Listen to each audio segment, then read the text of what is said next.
Hello friends, how to edit an Instagram bio. If you find this video helpful, be sure to like the video and subscribe to the channel. First of all, you need to open the Instagram app and log in with your Instagram account.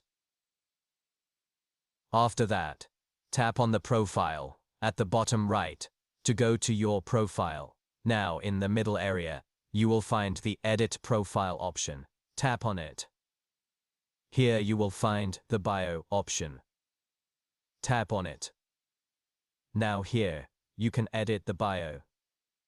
In place of YouTube and content creator, I'll add some emojis here.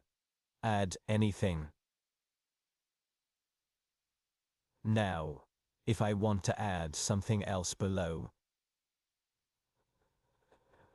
I can add that too. Like, if I want to tag a person, I can tag them too.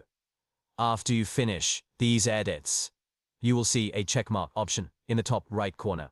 Then, you will tap on it. And in this way, you can edit your Instagram bio.